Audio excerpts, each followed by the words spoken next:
আমাদের কাছে বিগত বেশ কিছুদিন ধরে প্রচুর পরিমাণে ফ্রন্ট গ্লাসের কাজ আসছে, কারণ এই কাজগুলো আমরা খুবই দক্ষতার সাথে খুবই কেয়ারফুলি কাজগুলো আমরা ডান করছি।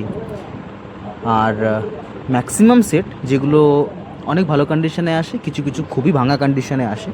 তো যেগুলো বেশি খারাপ কন্ডিশনে আসে সেগুলোর ভিডিওই আমরা অ্যাকচুয়ালি বানিয়ে থাকি, কারণ ভালো গ্লাসের ভিডিও বানিয়ে ওটা খুবই ইজি কাজ থাকে, যার জন্য ওগুলোর ভিডিও আমরা বানাই না। যেটা একটু ক্রিটিক্যাল, একটু চ্যালেঞ্জেবল, সেই ভিডিওগুলোই আমরা অ্যাকচুয়ালি ক্রিয়েট করে থাকি আপনাদের জন্য, যাতে যদি কোনো টেকনিশিয়ান ভাই এই ভিডিওটা দেখেন তো তারও কিছু না কিছু ডেফিনেটলি ফায়দা হবে।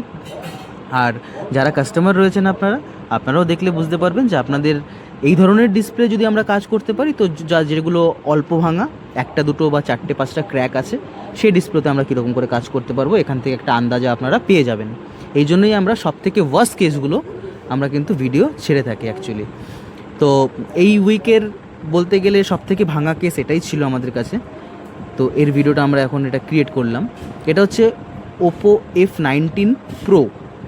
তো এটা হচ্ছে first of all 100% original display ছিল, আর ডিসপ্লে আমাদেরকে বডি থেকে আলাদা করার প্রয়োজন পড়েইনি।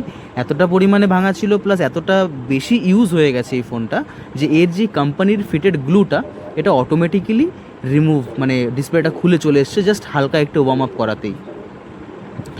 তো দেখতে পাচ্ছেন যে এখন আমরা এটা কিন্তু কাটিং প্রসেসটা স্টার্ট করে দিয়েছি।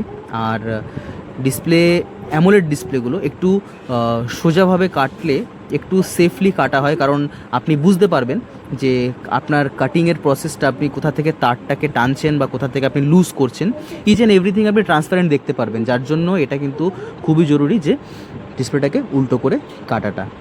বাকি সেরকম কিছু চ্যালেঞ্জেস আসে না।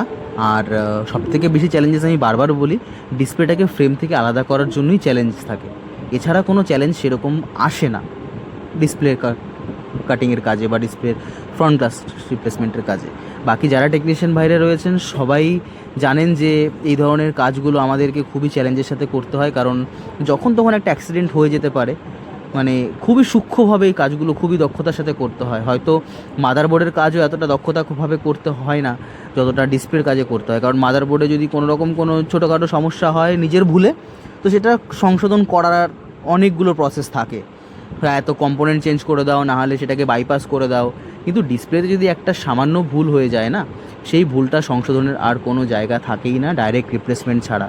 তো দেখুন আমাদের কিন্তু কাটিং প্রসেস সমস্ত কিছু হয়ে গেছে। এবার আমরা ল্যামিনেটও করে ফেলেছি, হালকা ফুলকা কিছু বাবলস ছিল, এবার আমরা বাবল রিমুভারে দিয়ে এটাকে রিমুভ করে নেব। অ্যাকচুয়ালি ভিডিও অনেক লম্বা হয়ে যায়, তো এত বড় ভিডিও দিয়ে মানে দেওয়াটার কোনো মানেই হয় না, যার জন্য আমরা ভিডিওটাকে একটু ফাস্ট ফরওয়ার্ড করে দিই। কারণ যারাই আপনারা দেখছেন আমাদের অনুযায়ী আপনাদের মেইন হচ্ছে দেখাটা যে কাজটা কতটা ক্লিয়ারিটিতে হলো। তো যদি আপনাদের কাছে এই ধরনের ডিভাইস থাকে ডেফিনেটলি আমাদের সঙ্গে কন্ট্যাক্ট করবেন। অসংখ্য ধন্যবাদ ভিডিও দেখার জন্য।